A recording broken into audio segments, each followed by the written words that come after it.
ഇന്ന് അവധിയല്ലേ? ആ, കനിമോളോടെ? ശാലിനി ആന്റിയുടെ ഫ്ലാറ്റില് വയലിൻ ക്ലാസ്സിന് പോയി. പപ്പ ഒരു ദിവസം നേരത്തെ അങ്ങ് പോന്നു. ഒരു സർപ്രൈസ് ആയിക്കോട്ടെ എന്ന് കരുതി മമ്മിയെ പോലും വിളിച്ചു പറഞ്ഞില്ല. മോളെന്താ ഡള്ളായിരിക്കുന്നേ? പപ്പ അന്ന് കൊണ്ടുവന്ന ഡ്രസ്സ് മോക്ക് ഇഷ്ടായില്ലല്ലേ? പോട്ടെ, ഇതെന്തായാലും മോക്ക് ഇഷ്ടാവും. ദാ നോക്ക്.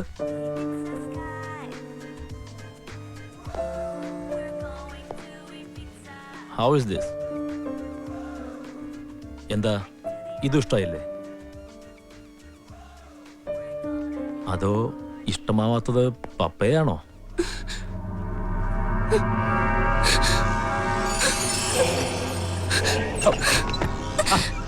എന്താ മോളെ ഇത്?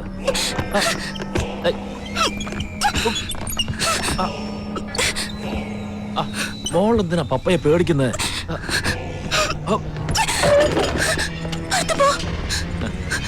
ദേഷ്യപ്പെടില്ലേ മോളെ? പപ്പയുടെ നല്ല കുട്ടിയല്ലേ, ബഹളം വെക്കില്ലേ?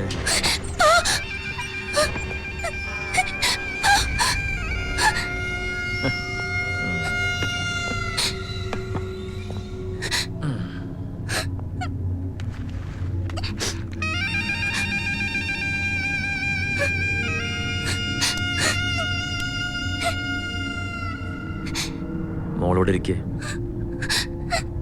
പപ്പ ഒന്നും ചെയ്യില്ല. വന്നിരിക്കാൻ. Come sit.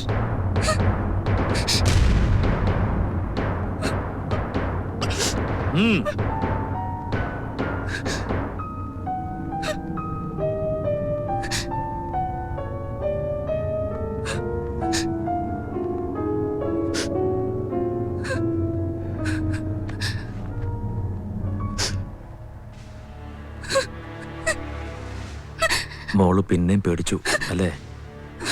പപ്പയ്ക്ക് മോൾ അത്രയ്ക്ക് ഇഷ്ടമായതുകൊണ്ടല്ലേ?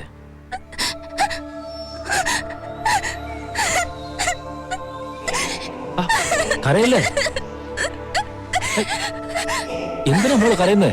പപ്പ ഒന്നും പറഞ്ഞില്ലല്ലോ. Come on come on.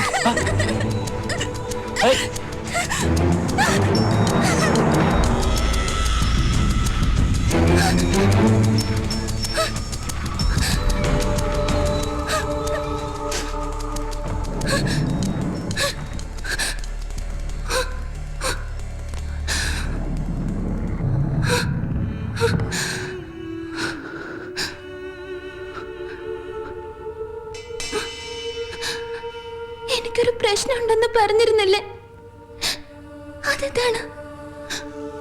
കുറച്ചു നാളായിട്ട് അയാൾ ഇങ്ങനെയാ. വൃത്തികെട്ട മനുഷ്യൻ. അയാൾ എന്റെ പപ്പയല്ല. എന്റെ ഡാഡി മരിച്ചുപോയി 7 കൊല്ലം മുമ്പ് ഒരു ആക്സിഡന്റില്. ഗോവയില് ടൂറിന് പോയതാ. ഡാഡിയും മമ്മിയും ഞാനും കനിയും കൂടെ അയാളുടെ വൈഫും കുട്ടിയും ഉണ്ടായിരുന്നു. അയാളുടെ ഡാഡിയുടെ കസിനാ. തിരിച്ചു വരുമ്പോഴായിരുന്നു ആക്സിഡന്റ്. ഡാഡിയും അയാളുടെ വൈഫും കുട്ടിയും മരിച്ചു. മമ്മിക്കും അയാൾക്കും കുറെ പരുക്കുണ്ടായിരുന്നു. എനിക്കും കനിക്കും ചെറിയ പോറല് മാത്രം. ആ ഷോക്കിൽ നിന്ന് ലോൺലിനെസ്സിൽ നിന്നും രക്ഷപ്പെടാനാ മമ്മി ഷോപ്പ് തുടങ്ങിയത്. അയാളും മെന്റലി തകർന്ന് ഡ്രങ്കഡായി. അപ്പോ റിലേറ്റീവ്സ് എല്ലാരും മമ്മിയെ നിർബന്ധിച്ചു. ഡാഡിയുടെ കസിൻ അല്ലേ, ഫ്രണ്ട് അല്ലേ, അയാളെ മാരി ചെയ്യാൻ. അന്നൊക്കെ എനിക്ക് വലിയ ഇഷ്ടമായിരുന്നു അയാളെ. പക്ഷേ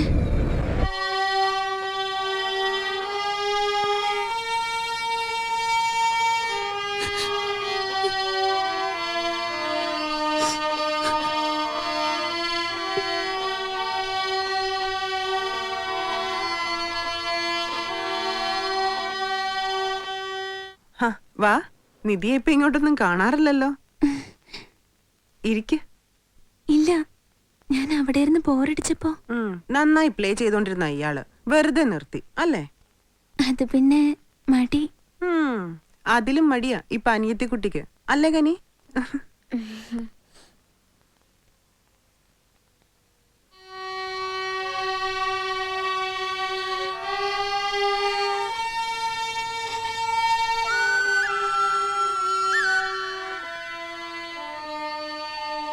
ആദ്യമൊക്കെ വലിയ സ്നേഹമായിരുന്നു അയാൾക്ക്. എനിക്കും എന്റെ ഡാഡിയെ തിരിച്ചു കിട്ടിയ പോലെ ആയിരുന്നു. പിന്നെ എന്നാണ് അയാൾക്ക് ഈ മാറ്റം തുടങ്ങിയതെന്ന് കൃത്യമായ ഓർമ്മയില്ല. 9th കഴിഞ്ഞപ്പോഴാ എനിക്ക് മനസ്സിലായത് അയാൾ എന്നെ കാണുന്നതും നോക്കുന്നതും തൊടുന്നതും ഒന്നും പപ്പയായിട്ടല്ലെന്ന്. ആദ്യം മമ്മിയോട് എല്ലാം തുറന്ന് പറയണമെന്ന് കരുതിയത്. പക്ഷെ എന്തുകൊണ്ടോ എനിക്ക് പറ്റിയില്ല. പലവട്ടം ശ്രമിച്ചത് പറ്റുന്നില്ല പറയാൻ. മമ്മിക്ക് അയാള് അത്രയ്ക്ക് വിശ്വാസം. എന്റെ ഡാഡിയെ പോലെ തന്നെ അയാൾ ഒത്തിരി നല്ലതെന്ന മമ്മി എല്ലാരോടും പറയാ. അല്ലാന്ന് മമ്മി അറിയുമ്പോ എന്തായിരിക്കും മമ്മിയുടെ അവസ്ഥ? അത് ഓർക്കുമ്പോ എനിക്ക് പേടിയാ. ചിലപ്പോ മമ്മി ആകെ തകർന്നു പോയെന്ന് വരും. മമ്മിയുടെ ലൈഫ് തന്നെ പോവും. ഇല്ല, എനിക്ക് പറയാൻ കഴിയില്ല മമ്മിയോട്. പക്ഷെ പറയാതിരുന്ന എത്ര കാലം എനിക്ക് പിടിച്ചു നിൽക്കാൻ പറ്റും? പിന്നെ പിന്നെ കനി വളരല്ലേ.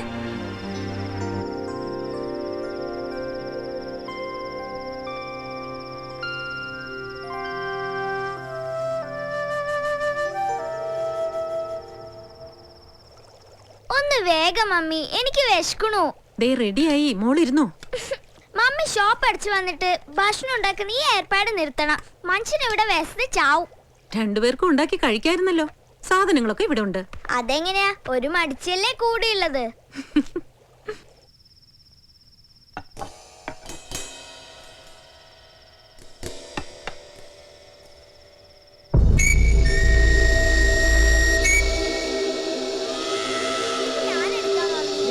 ഇതൊക്കെ താഴെയിട്ട് ഉടയ്ക്കും. ഇല്ല, മോഹൻ ഇരുന്നോ? വിശന്നു അല്ലേ? ഏയ്, നിധി എവിടെ? ചേച്ചി ഫുഡ് റെഡി.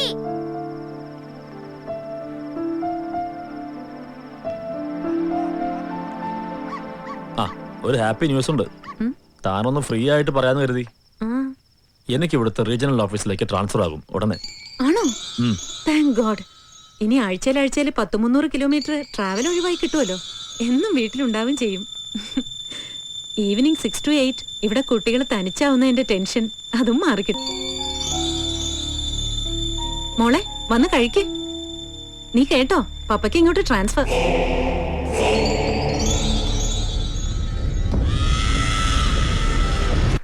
ഇതാ പറയണത്, വിവരമുള്ളവർ പറയുമ്പോ അനുസരിക്കണമെന്ന്. വല്ല കാര്യം ഉണ്ടായിരുന്നു അവിടെ പോയി നിൽക്കാൻ. ഇപ്പൊ ചമ്മീപ്പ സമാനമല്ലോ. പോട്ടെ പോട്ടെ, എല്ലാം കഴിഞ്ഞു പോയി. ഇനിയൊന്നും പറഞ്ഞിട്ട് കാര്യമില്ല മോനെ.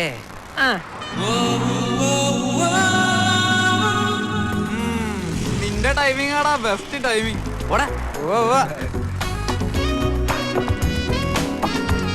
നോക്കിയും കണ്ടൊക്കെ ചവിട്ടോട്ടാ, അല്ലേ നാട്ടുകാരെ ചവിട്ടും. ഓടാ വെള്ളപ്പന്നി. ചുമ്മാ എന്താ മൂഡ് ഓഫ് ആയിരിക്കുന്നേ? നത്തിങ്.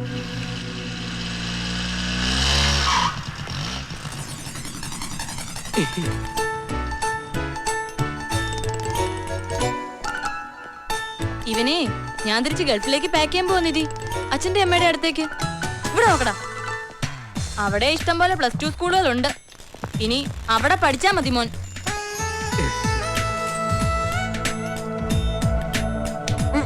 എനിക്ക് കൂട്ടിനെന്നും പറഞ്ഞ അച്ഛന്റെ അമ്മയുടെ അടുത്തുനിന്ന് ഇങ്ങോട്ട് വന്നത്. ഇപ്പോ ഒരു നേരം വീട്ടിൽ കാണൂല. പോരാത്തതിന് ഈ കുട്ടി റൊമാൻസും. എന്നെ ഭരിക്കാൻ പറ്റുന്നത് ഞാൻ പറഞ്ഞിട്ടുള്ളതാ. എനിക്കത് ഇഷ്ടമല്ല. എന്താടാ ഭരിച്ചാല്? നിന്നെക്കാളും 5 വയസ്സിന് മൂത്തതാ ഞാൻ. എപ്പോഴും അതിങ്ങനെ പറയണം. ഒന്നുമില്ലേലും എന്റെ ഗേൾ ഫ്രണ്ടിന്റെ മുമ്പിൽ വെച്ച് എന്നെ ഇങ്ങനെ അവമാനിക്കാന്ന് വെച്ചാ പോടാ അവിടുന്ന്. നിങ്ങളിരുന്ന് വഴക്കൂട, ഞാൻ പോവാ. പിന്നെ ചേച്ചി കരുതുന്ന പോലെ ഞങ്ങൾ തമ്മിൽ റൊമാൻസ് ഒന്നും ഇല്ല കേട്ടോ.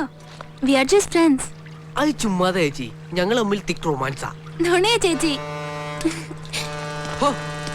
ഞാൻ പതുക്കെ ആ കൊച്ചിനെ വീഴ്ത്തിക്കൊണ്ടുവരുമായിരുന്നു. നശിപ്പിച്ചു, കംപ്ലീറ്റ് നശിപ്പിച്ചു. ഇപ്പൊ ചേച്ചിക്ക് സമാനായല്ലോ. ആഹാ, 5 വയസ്സ് കൂടുതലുണ്ടായിട്ട് കാര്യമില്ല. ഇവ കാര്യങ്ങളിലെ 5 പൈസയുടെങ്കിലും വിവരം വേണം, വിവരം.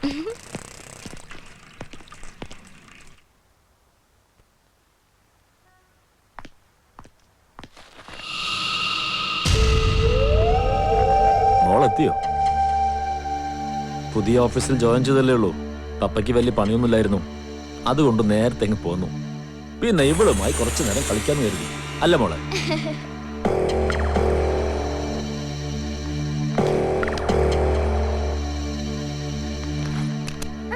ഇതുവരെ യൂണിഫോം മാറ്റില്ലേ നീ? വന്നേ.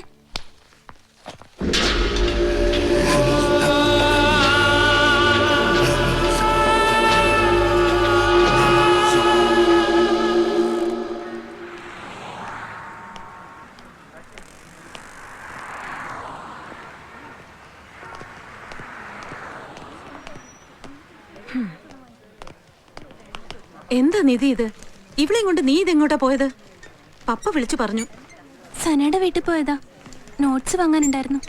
എവിടെ പോകുകയാണേലും പപ്പയോട് പറഞ്ഞിട്ട് പോയിക്കൂടെ? സ്കൂളിൽ നിന്ന് വന്നപ്പോ മുതല് ചേച്ചിയുടെ മുടി ശരിയല്ല മമ്മി. മിസ്സിന്റെ അടിയിട്ടീന്നാ തോന്നുന്നേ. എനിക്കൊന്നും അടി കിട്ടിയില്ല. ആ പോട്ടെ, ഇരുട്ടുന്നതിന് മുമ്പ് രണ്ടുപേരും വീട്ടിലേക്ക് ചെല്ലേ. അല്ലെങ്കിൽ സൈക്കിൾ ഇവിടെ ഇരിക്കട്ടെ, ഡ്രൈവറോട് ഡ്രോപ്പ് ചെയ്യാൻ പറയാം. വരട്ടെ, എനിക്ക് കുറച്ച് സാധനങ്ങൾ എടുക്കണം. ഇനി എന്തായാലും മമ്മിയുടെ കൂടെ പോവാം. കുറച്ച് നാളായി ഷോപ്പിൽ വന്നിട്ട്. ഹായ് പ്രീതാൻഡി.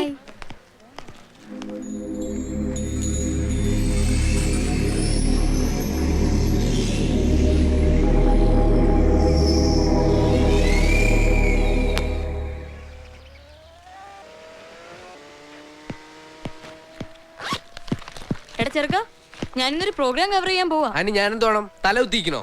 അതൊക്കെ നിന്റെ ഇഷ്ടം. പക്ഷെ ഇന്ന് കവർ ചെയ്യാൻ പോകുന്ന പ്രോഗ്രാമിന് ഒരു സ്പെഷ്യാലിറ്റി ഉണ്ട്. വേണമെങ്കിൽ നിന്നെ കൊണ്ടുപോകും. ഞാനില്ലേ, ആ ഉണക്ക പ്രോഗ്രാം ടി വിയിൽ പറഞ്ഞ ദിവസം പറഞ്ഞാ മതി. അന്ന് എന്റെ ഫ്രണ്ട്സിനെയൊക്കെ വിളിച്ചൊന്ന് പറയാനാ. അബദ്ധത്തിനൊന്നും ടി വി ഓൺ ചെയ്ത് കളയല്ലേ എന്ന്. ഓക്കെ, എന്റെ ഉണക്ക പ്രോഗ്രാമിന് എന്തായാലും ഒരാൾ കാണും. അതാര്? ഞാൻ അയാൾക്ക് ഐസ്ക്രീം വാങ്ങി കൊടുത്തിട്ടുണ്ട് ഒരു ദിവസം. ഒരു മരമണ്ടൂസും ഉണ്ടായിരുന്നു കൂടെ. ചേച്ചി പോയിട്ട് വരട്ടെ ചക്കരക്കുട്ട. വരുമ്പോ ചിലപ്പോ സന്ധ്യയാവും. നിന്നെ എങ്ങോട്ടാ പോകുന്നേ? ഒരു സ്കൂളില് അവരുടെ ജൂബിലിയാ. അച്ഛമ്മേ,